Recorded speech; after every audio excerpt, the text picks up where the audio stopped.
chers petits observateurs, mercredi 18h. Alors aujourd'hui, on va recevoir un mythe. Tout le monde connaît le Land Rover Defender, mais qui connaît bien la Lada Niva? Et aujourd'hui, c'est Monsieur Paul qui a la lourde responsabilité. Monsieur Paul, vous allez bien? Bonjour Renaud. Ouais, très bien. Bonjour Renaud. Tu représentes l'Empire soviétique, j'ai envie de dire. Oui. Hein? Ouais. Il y a... Post-soviétique. Ouais. Oui, enfin post, mais à l'époque. Voilà. Enfin, on va s'expliquer sur tout ça. Monsieur Paul, il y a une tradition où même en pleine campagne, même au bout du monde, le petit détail sur ta Lada Niva qui t'enchante chaque matin quand tu pars crapahuter. Un truc complètement de kéké. J'aime bien, c'est qu'en fait, elle a ses boursouflures. Les élargisseurs d'ailes. Voilà, les élargisseurs d'ailes. Ouais. Et ses pneus un peu campés haut, et ça j'aime bien. Ouais. Alors, elle est de quelle année ? Et voilà, fais-nous la fiche technique, parce qu'il y a plusieurs millésimes, ça a duré. Ouais. Elle existe encore d'ailleurs. Elle existe encore, mais je crois qu'elle a été vraiment restylisée, etc. Ouais. Ça, elle doit être de 2001, quelque chose comme ça. Une voiture mais elle pourrait être de 72 presque, ça serait. Oui, je pense. Ouais, c'est à peu près. En fait, cette voiture, je l'ai achetée avec un de mes cousins et qui on partage une maison. Et il pensait à un Land Rover, qui est super sympathique, évidemment. Et puis moi j'en ai eu un, et puis je me suis dit non, on devrait plutôt trouver quelque chose de plus rustique, plus léger, pour pouvoir également rouler sur l'herbe sans faire des ornières, simple, facile d'entretien, etc. Et puis j'ai dit, comme, je sais pas, je regardais 3 trucs, Suzuki, J'étais pas fan au départ, en fait. Non, pas du tout. Et je regarde sur Internet avec des recherches images, occasion, et je tombe sur celle-là. Et j'ai dit, et tu vois, comme celle-là. Ouais, comme celle-là. Comme celle-là. Et puis j'ai dit, écoute, je la trouve tellement bien, je pense que je vais l'acheter. Eh bien, on la prend tous les deux. Et je suis allé la chercher à Avignon. Ça vaut cher une Lada Niva aujourd'hui? Parce qu'il y en a eu beaucoup. Encore une fois, elle est produite depuis. Alors là, on ne sait pas. Mais au moins 30 ou 40 ans. Oui, je crois. Je suis désolé, mais je ne suis pas du tout l'encyclopédie que vous cherchez sur POA. Donc, laissez les petits observateurs s'exercer et corriger toutes les bêtises qu'on peut dire. C'est que je voulais que ce soit essence 4x4, évidemment. Et je cherchais aussi un truc au GPL. Ah, tu cherchais un GPL là, ouais. Et en fait, celle-là, elle est bicarburation. D'accord. Donc, elle bouffe beaucoup d'essence en normal et beaucoup de gaz en beaucoup de voies. Mais c'est le côté autonomie, le côté de se retrouver, voilà, c'est un couteau suisse. Alors puisqu'on monte là, alors montre-nous, ça se joue où la bicarburation? Ça se passe comment en fait? T'as un truc au tableau de bord? En fait oui, un truc au tableau de bord là. Et puis là il y a un petit, là il y a tout simplement un d'accord, petit, voilà. Mais ça c'est quoi d'ailleurs? J'ai jamais fait moi. C'est une espèce de pistolet comme ça. C'est tout petit. Qu'on envoie, clac, et on serre et puis ça fait rentrer une. Il y a juste un petit bouton. C'est ce truc de rien là. De trucs clac, passe de l'un à l'autre. J'ai une question peut-être très bête. Vas-y. Mais quand tu passes de l'essence au GPL, au niveau du moteur, est-ce qu'il y a des différences, je sais pas, dans le couple, l'accélération, tout coup? Ou tu vois que du feu? J'y vois que du feu parce que on va faire un petit tour. Vous allez voir le genre d'endroit dans lequel on roule. Avec cette voiture, on sent pas. Peut-être que si on faisait de la route, si on faisait quelque chose avec les contours à telle vitesse, etc. Mais grosso modo, j'en sais rien. D'accord. Non, mais ça se sent pas a priori sur petite. Tu l'as payé combien? Je l'ai payé. J'inclus tout parce que je l'ai fait venir. Je suis pas venu d'Avignon avec. Elle est venue sur un plateau. Ça a dû me revenir à 5 000 €. Ouais. Et en fait aussi, ce qui m'a beaucoup plu, c'est le prix des pièces. Ah ouais. Quand vous allez sur Internet et que vous cherchez un moteur complet neuf, ça coûte genre 3 000 €, quelque chose comme ça, ou j'étais à 4 000, j'en sais rien, mais évidemment c'est de l'argent, mais il y a des voitures un peu anciennes, un peu rustiques, où ça devient tout de suite problématique. Les premières séries avaient un autre tableau de bord que celui-là, et ça, c'est genre les années 80. Là, je me permets, hein, mais tu n'avais pas entendu parler, il y en avait d'autres qui avaient des tableaux de bord un peu en bakélite avec 2 compteurs ronds, et là, on se croirait vraiment, tu sais, c'est le plastique et le design très 80, très pays de l'Est, et je crois que celle-là est plus fiable, j'avais lu dans Auto Rétro, ça me revient maintenant, mais que dans les moins, il disait tableau de bord moins glam que la première, mais plus de fiabilité sur la série 2. D'accord. Tu vois, merci D'accord. POA, tu Merci, apprends des choses avec moi. Vous Julien, remarquerez qu'on est très très mal assis dedans. Non, je suis pas d'accord avec toi. Attends, je te laisse monter, mais moi j'aime bien aussi. Ça, on a des boutons, on dirait comme dans les Fiat Abarth il y a longtemps. Tu sais ? Je pense qu'il y a une paternité avec de la Fiat, je pense, parce que Fiat a beaucoup travaillé avec les marques automobiles des pays de l'Est à une époque, donc je pense que c'est des trucs qui ont été peut-être un petit peu restylés ou quoi, mais qui viennent de là. Là, c'est simple, en fait, vous ne posez pas de questions, c'est toujours un 4x4, c'est un 4x4 permanent. Ensuite, il n'y a pas grand-chose, en fait, il y a simplement le court et le long, en fait, vitesse courte, vitesse longue.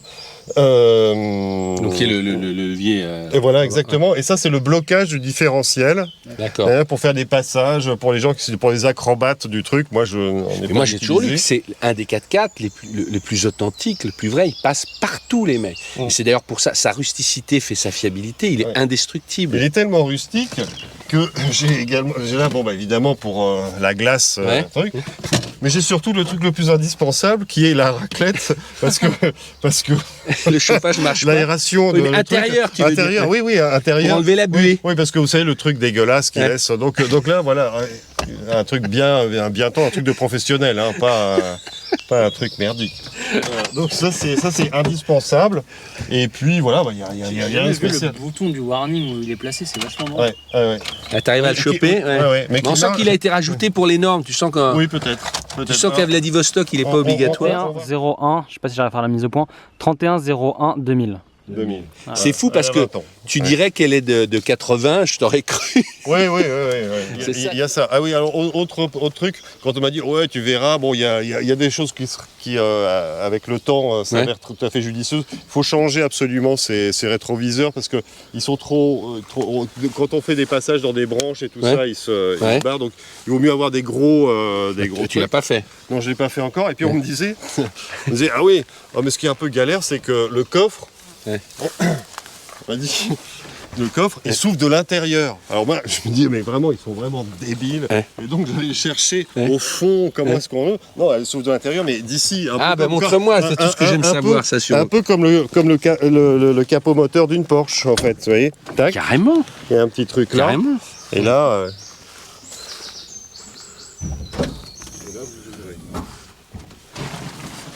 Bon, évidemment, c'est une voiture. Mais je vois bien, tu n'as pas de nénette et de. Mais qui a toujours. Tu n'as pas illustré. Qui a toujours ce qu'il faut. Pourquoi il y a marqué Lada? Chaque voiture a son.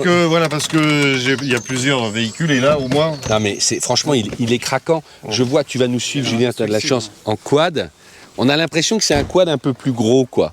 Sa légèreté, moi je trouve franchement, je l'aime de plus en plus. En termes je vous parlais des prix des pièces tout à l'heure, autant un moteur cher, mais pas cher en soi. Par rapport au prix des moteurs en général. Et elle a un inconvénient, c'est qu'elle est courte, c'est ce qui la rend un peu sexy, entre guillemets. Mais, attendez, il y a un avion, ça va, ça vous dérange pas ? C'est les plans au drone.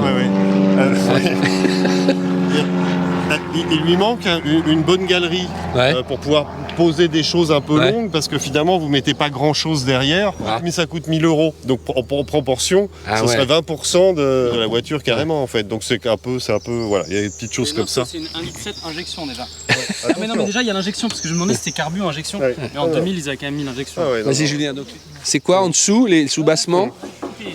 Bien protégé là. C'est vrai, et en dessous, devant, vas-y, devant. Alors justement, moi je voulais, au début on fantasme un peu, on se dit on va l'acheter là, puis on va mettre des tonnes de choses, comme ça coûte pas très cher, on va mettre une protection sur l'ensemble, etc. Et me dit en fait, tous les gens qui en ont m'ont dit non, ne faites pas ça. Parce qu'en fait, finalement, ça ne fait que mettre de la boue.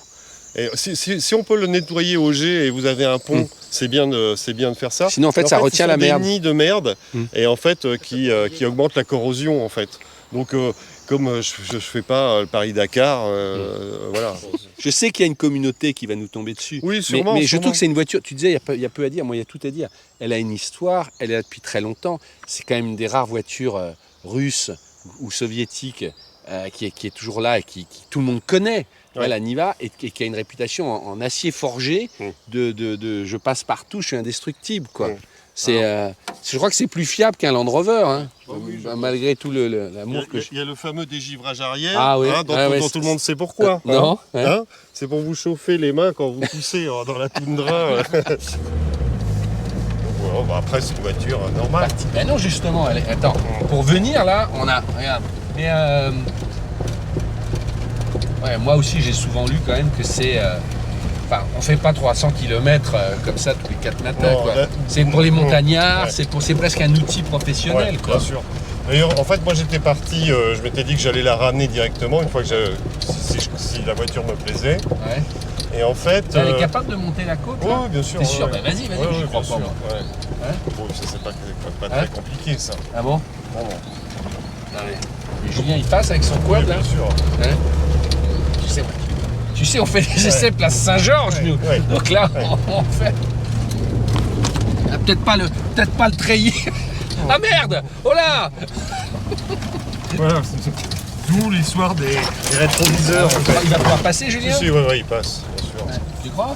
Oui, c'est je impressionnant vois pas, comme il est ça, derrière. mais oui, bien sûr. Énorme! Ah oui, je comprends bien. En fait, on s'en fout de savoir combien elle fait de chevaux. L'important, c'est oui, voilà. c'est pour aller voir le sorgho. Ah, nom de Dieu! Alors là, il y a un petit Zonga, là, je connais le truc. Voilà, Hop là. On est sur un chemin privé. Hein. Oui, bien sûr. Je ouais, tiens, ouais. c'est pas du fake, c'est vraiment, c'est ton chemin. Oui, c'est mon chemin, exactement. Ah oui, je comprends mieux les rétros qui... Ouais. Avec Julien derrière. C'est pas mal quand même. Ouais. Mais après, c'est bien aussi de filmer là-bas, tu sais, par où on est venu. Oui, c'est là qu'on rejoint Ah, ça, en d'accord. fait. Ah oui, d'accord, on a fait le... Voilà, ouais. Mais moi, tu disais que c'était affreux, inconfortable. Je suis pas d'accord. Enfin, là, alors qu'on est secoué et tout, franchement... Non, mais quelquefois, je vais faire 40-50 km Ouais. pour me rendre un petit peu Ouais. ailleurs. Et là, bon, là, on voit quand même que c'est pas, Ah ouais. pas marrant. C'est pas très drôle. Elle est pas dans son élément. Et là, Mais alors, sur toi qui as eu des Land Rover, tu reviendrais à Land aujourd'hui ou enfin, pour toi ça se compare pas? Non, ou... non. Moi, je cherchais en fait, dans le Land Rover ce que j'ai trouvé dans celle-là. D'accord. C'est-à-dire à la fois de l'authenticité, de la praticité, quoi. D'abord de la praticité. Ouais. Et puis aussi du prix, parce que les Land Rover, etc. Ouais, maintenant c'est la ça folie. coûte très cher. Il y a un petit snobisme qui est un petit peu. Mais c'est d'abord son cahier des charges. Et son cahier des charges, vraiment, c'était Donc, tu manœuvres l'économie, vachement bien, quand même. économie, légèreté, etc. Et elle répond exactement à ce que je lui demande. Et c'est pas bout de bois, hein. Moi je trouve que c'est... On en fait un. Ah ouais, non mais c'est la Jeep soviète, hein. Oui, c'est un Jeep soviète, Ah, exactement. mais t'as un joli... Ça Ouais, c'est Rital honnêtement, aussi, on honnêtement, il est se pas- croirait il est pas dans mal, hein. l'ancien. Julien, t'as pas demandé? La conso. Ouais, Non, combien ça consomme de gaz? Aïe aïe aïe. Aïe, oh, je sais pas du tout. Aïe aïe aïe aïe aïe. Le gaz, je sais pas, mais ça consomme. C'est une voiture qui consomme beaucoup. Mais en quand gros, même. tu fais un plein à combien et tu fais combien de... Moi, c'est comme ça que je raisonne. Ouais, je sais. Ouais. Je pense que j'avais calculé, on est plutôt à 12. Ah ouais, quand même, ouais. 12, Ouais. 13, parce que c'est toujours en 4x4 et puis on utilise toujours sur des petits trajets en fait. D'accord. Donc finalement, elle n'a pas vraiment le temps de chauffer non plus. D'accord. Elle n'a pas vraiment le temps de chauffer, donc oui, c'est une voiture qui consomme. En fait, tout le monde s'y retrouve. En fait, moi, j'ai des voitures un peu de caractère, on va Ouais. dire. Et en fait, j'ai beaucoup plus de sympathie, bizarrement, avec cette voiture. Il y a toujours des gens qui me racontent que leur oncle en avait un, ou qu'ils aimeraient en chercher un, ou que c'est rare.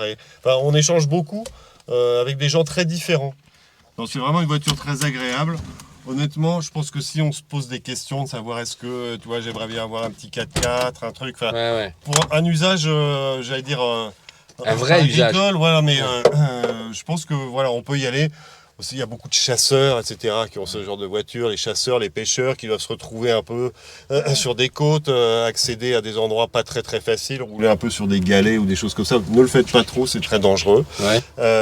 Et voilà, je trouve que c'est la voiture idéale, sans casser non plus votre tirelire de trop. Et voilà. Ça marche? Ouais, Bon, ça marche. bah, merci Monsieur Paul. Merci. Ah, non. il y aura épisode 2 avec j'ai tout appris Ouais. sur le Lada Niva grâce aux petits observateurs.